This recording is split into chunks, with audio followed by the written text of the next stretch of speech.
wearing like long sleeve turtleneck when it's 100 degrees in the summer, just different from the world. We are supposed to be modest, but also be modestly modest, if you understand what I mean.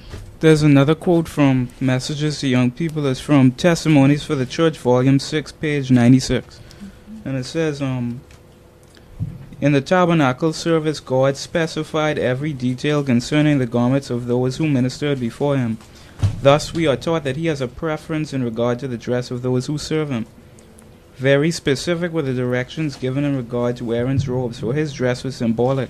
So the dress of Christ's followers should be symbolic. In all things, we are to be representatives of him. Also, there's a quote from Message to Young People again from page 128 and 129. Jesus is coming, and will he find a people conformed to the world, and will he acknowledge them as his people, that he has purified unto himself? Oh no, none but the pure and holy will he acknowledge as his. Those who have been purified and made white through suffering, and have kept themselves separated, unspotted from the world, he will own as his. I saw the dreadful fact that God's people were conformed to the world, with no distinction except in name.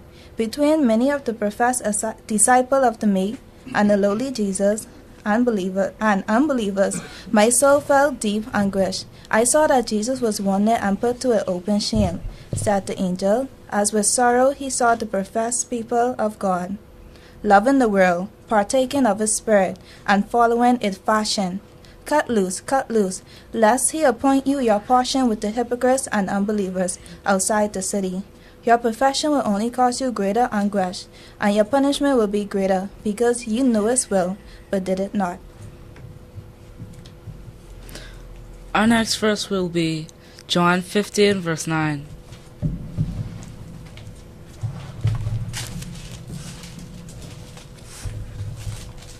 John chapter 15, verse 9. As the Father had loved me, so I loved you. Continue ye in my love.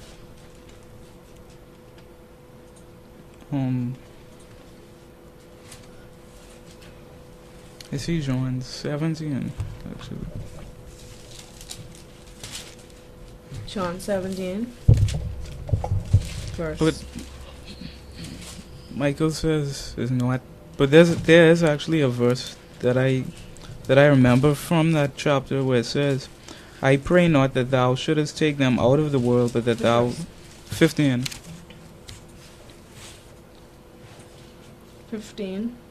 Yeah. 17, verse 15? Yeah. I pray not that thou shouldest take them out of the world, but that thou shouldest keep them from the evil. And basically, they shouldn't... He's saying that... He's praying that they won't... Verse 16. Okay. They are not of the world, even as I am not of the world. And basically that they are not to be taken out of the world, but they are supposed to be kept from the evil in the world. They're not supposed to conform to the things around them. And I also couldn't find the verse where it says that we must, even though we're, even though we living in the world, like it says, we must be of the world, but not in the world. That means even though we're living in the world, we shouldn't be following the fashion or following everything that the world does. We should be different from the world. And as the Bible says, Jesus should be our example, because you never saw Jesus trying to find the latest fashion or anything. He just wore simple clothes. He even blended right in with the crowd. Because even, when they were coming to lock him up, they didn't know who he was. That's why Judas had to give him a kiss, so that they could tell the difference. Because when he's with his disciples, they all looked the same. They blended right in. And we have a call. We'll go to the caller now. Good evening. Good evening. Good evening. Hello. Yes. Hello. Can you hear me? Yes, ma'am. Oh,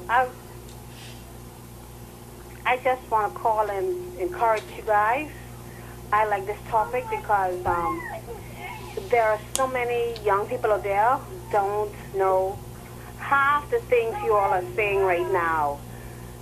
And I think the more you all guys talk on the radio and talk about different issues, the more young people would listen, and they will somehow get the point. So I encourage you all to not just only talk on the radio, but encourage your friends to listen, as well as those ones in school, as well as church, because the fashion inside church is so disgusting. You wonder sometimes if you are walking out your door, like how we live in the ghetto, the church girls dress the same way as the ones inside the ghetto. And all around the world, even inside some churches in the States, I mean, I've seen it. It is just upsetting sometimes, but what could you do other than talk and pray and encourage one another, encourage your friends? So I think you guys are doing an excellent job. Okay, thank you. Okay. And she's actually right, because in the church, lots of people, like men, are wearing like tight pants, and women are wearing like really short skirts. Like how they say they have this thing named now, the tight suit for men. Yeah, like just for men to wear tighter suits. Like how they have skinny jeans already for men. Like now they're making the tight suits for men. Also about the fashion in church, I sometimes think that ladies can overdo it with their hats, that their hats just be so big and decorated that if you're sitting behind them, you cannot see the preacher and you get really distracted and like would have to move elsewhere. Yeah. I think Ellen G. White also talked about that, like wearing the hats in church. I think that's why she was saying, I think that, I'm not really sure, that she said something about the women shouldn't wear hats in church, and the men always would take off their hats, but the women would come to church wearing these overly sized hats. That's not really necessary. And I heard somewhere that they shouldn't wear those little pendants, like the pins. Yeah, those little pins, those like diamond pins. They draw attention to like the woman, and it's kind of like they wearing jewelry, and it's not proper to be in church. And I've noticed that most people who dress in those kind of ways, they get like angry when when the pastors preach on that subject. Like when it comes to dress code in the church, they probably wouldn't want to listen. They'd probably get up and leave, or they wouldn't like it. And I think that's like their mentality. Like they just don't want to change, and they refuse to listen to it, and they just need to work on it. And like how he was talking about barrettes, I think if you look in Ellen G. White books, when she talks about it, she would call it either brooches or barrettes or something like that, if you want to look on the little pins that the women wear in church.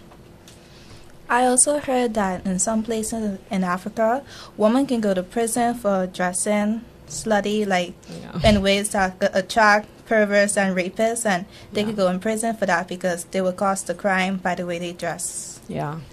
And they have a law in a country, I can't remember, that the women they cannot wear pants. They can't wear it outside. And if the authorities see that, they say they have the authority to run up to the women and strip them of the pants. They just can't wear it. Like if they go outside and someone see them, they have the authority to just rip it off. So they have to stay in skirt. And it's not one of those mini skirts. It have to be modest. And I don't think that law would work too well over here, because how it is, if that just wouldn't work over here. If how it is, it's like rough to just rip the pants off someone, but it just wouldn't work. People wouldn't agree with that, and I don't think it should be to that extent of like ripping it off the woman. I think they should at least like tell them to change it, or something like that. You shouldn't just run up to someone and rip their pants off. If it's a fine, like if they have to pay a fine, I think that would be better than just ripping someone's pants off in public. So, yeah. And I remember when I was at this school before, like me and we were sitting outside again because I think we were waiting for someone or something like that, and this girl, like, it was before school started, but she came to school a little bit late, and how the security guards are always to the gate checking them and stuff like that. We saw her, she went to the gate, then she came back to her mommy because her mommy was still sitting there in the car, and when we were driving off, her mommy was ripping out the hem and out of skirt, and she was literally just standing there crying her head off because she didn't want her skirt just to be like 2 inches longer because the hem is only like that much. And so the security guards and stuff wouldn't let her come into school because her skirt was too short, and her mommy had to sit there and rip the hemmings out for her in order for her to go back in school. I know someone who had experience like that, but it was different. They were sent back home for short skirt. Their mother came to the school, was not happy, and complained to them, but their skirt was good enough to get in school, and they didn't end it well until her mother finally had to take out the hemming, but she wasn't willing to follow the rule. So not Like- all parents are like that. Yeah, like the parents encouraging the children out to make it worse. And we could also go to Romans chapter 12, verse 2. And be not conformed to this world, but be ye transformed by the renewing of your mind, that you may prove what is that good and acceptable and perfect will of God. And also, if you want to call in again tonight, the numbers are 676-3572. That's 676-3572 or 676-4008. That's 676-4008. And if you want to call from the U.S., you can call 516-821-8443. That's 516-821-8443. And I think we got a text question. It says, love not the world, neither the things of the world, neither the things that are in the world. If any man love the world, the love of the Father is not in him.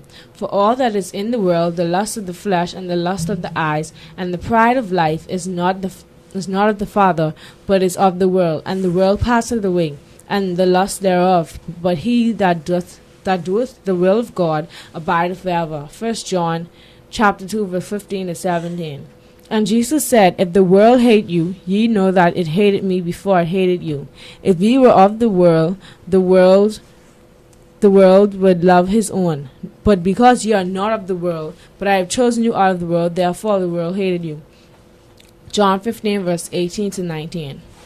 And also, if you want to call in from the Family Islands, the number is 225-0884. That's 225-0884.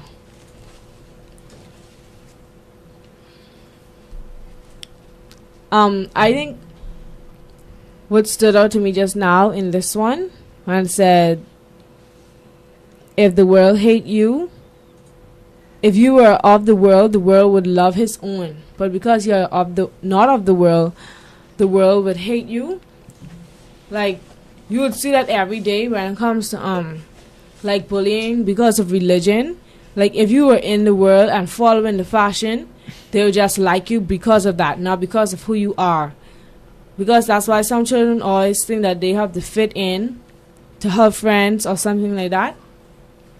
But since we aren't of this world and we aren't trying to fit in, the world would hate us because of that, just because we're different. And that's like how it is always nowadays. Like, even with like with like bullying on the internet, like they bullying you because you're different from them. Like, the world just wants everyone to be the same, and that's Satan's whole plan, for everyone to be the same. It all just leads up to the Sunday law. The majority will follow the Sunday law, and whoever is on the same bandwagon will just end up following because they're trying to follow the world.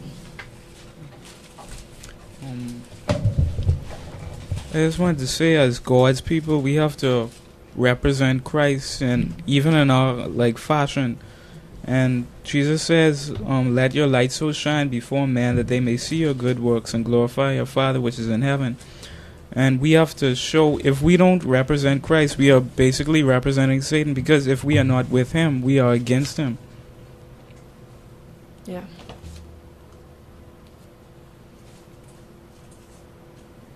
And